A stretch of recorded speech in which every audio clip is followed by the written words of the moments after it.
El tren de la muerte, un viaje al primer fusilamiento masivo de la Guerra Civil, según el historiador Santiago Mata. Más episodios de la Guerra Civil. Y el tren como involuntario protagonista. Lejos de lo que algunos piensan, conviene recordar la historia para no repetir los mismos errores. El periodista e historiador Santiago Mata, Valladolid, 1965, ha investigado en su último libro, El tren de la muerte, la esfera de los libros, lo que él mismo califica como el mayor fusilamiento público de la Guerra Civil, una masacre que tuvo lugar el 12 de agosto de 1936, cuando un tren procedente de Jaén era inmovilizado por grupos de milicianos en un apeadero cercano a Vallecas. De las 240 personas que viajaban en él, 191 fueron fusiladas. El tren de la muerte pone en evidencia cómo las dos partes implicadas en la guerra civil estuvieron interesadas, aunque por causas distintas, en ocultar las dimensiones reales de la estructura de poder y del cambio social que se produjo en la retaguardia republicana. Los pasajeros de este tren fueron detenidos en la provincia andaluza por su filiación política de derechas o su catolicismo. En el convoy viajaba el obispo de Jaén junto a su hermana. Todos ellos eran conducidos a la cárcel de Alcalá de Henares, pero ante la presión de los milicianos, el gobierno accedió a que los presos fueran fusilados. Solo lograron escapar unos pocos, entre ellos Leocadio Moreno, un joven de 19 años que Santiago Mata ha conseguido localizar y que a sus 94 años recuerda vívidamente lo que ocurrió, aunque confiesa no haberlo contado más que 3 o 4 veces en su vida y nunca a sus padres, señala Mata. El autor ha dedicado 2 años a reconstruir estos hechos y para ello ha ahondado en los documentos que dan cuenta de lo ocurrido, si bien apenas existen datos poco más allá de los nombres de las víctimas y la identificación de los verdugos sobre los que hubo una escueta investigación policial. Curiosamente, y por diferentes motivos que expone en el libro, ni el bando republicano ni, sobre todo, el franquista quisieron profundizar en lo sucedido. Para Santiago Mata esta investigación empezó inicialmente por curiosidad, pues le chocaba que apenas se explicara lo ocurrido. En el libro, el historiador descubre el lugar exacto donde fueron fusilados los 191 presos que llegaban a Madrid procedentes de Jaén. El tren de la muerte está dividido en 3 partes. En la primera se reconstruyen, a la luz de los documentos, los sucesos de los días 11 y 12 de agosto de 1936, las matanzas de cientos de presos que llegaban a Madrid procedentes de las provincias de Jaén y Córdoba. Ese día 11 el intento no tuvo el éxito esperado, pues viajaban más de 300 personas de las que fusilaron a 11, pero en la jornada siguiente sí se logró el objetivo.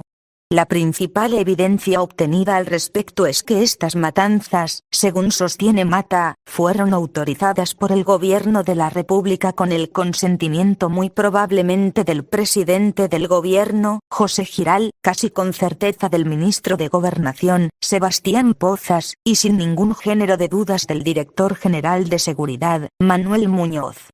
Según explica, el anuncio del envío de los presos en trenes, hecho desde Jaén por diputados socialistas, llevó al asalto en Atocha del primero de los trenes, y tras el fracaso parcial de este asalto, a la preparación concienzuda de la segunda y más mortífera matanza. En esta preparación intervinieron fuerzas militares comunistas, socialistas y anarquistas. En la segunda parte, Mata narra las consecuencias internacionales de esta acción. La documentación diplomática ha revelado que, al día siguiente de producirse la masacre, los embajadores extranjeros comunicaron al gobierno republicano que admitirían en sus sedes diplomáticas a ciudadanos españoles. Todos los gobiernos, excepto México, Turquía y Argentina, autorizaron a sus embajadores a marcharse de España, si bien finalmente no lo hicieron pensando en la protección que debían a sus súbditos, explica. Así, en su opinión, los otros países dejaban claro que consideraban que la República había dejado de ser un Estado de derecho que pudiera reclamar la solidaridad de las democracias occidentales. Por último, en la tercera parte, Santiago Mata analiza los motivos por los que especialmente el régimen franquista no dio a la masacre la relevancia que tenía. Su teoría es que estos sucesos podían poner en entredicho algunos mitos del franquismo. Por ejemplo, el papel heroico que en la posguerra se asignó a la Guardia Civil, invocando para ello la gesta del santuario de Santa María de la Cabeza, podía quedar en duda si se conocía la conducta de dudosa adhesión al alzamiento, o abierta cobardía, de algunos mandos del Instituto Armado en Jaén.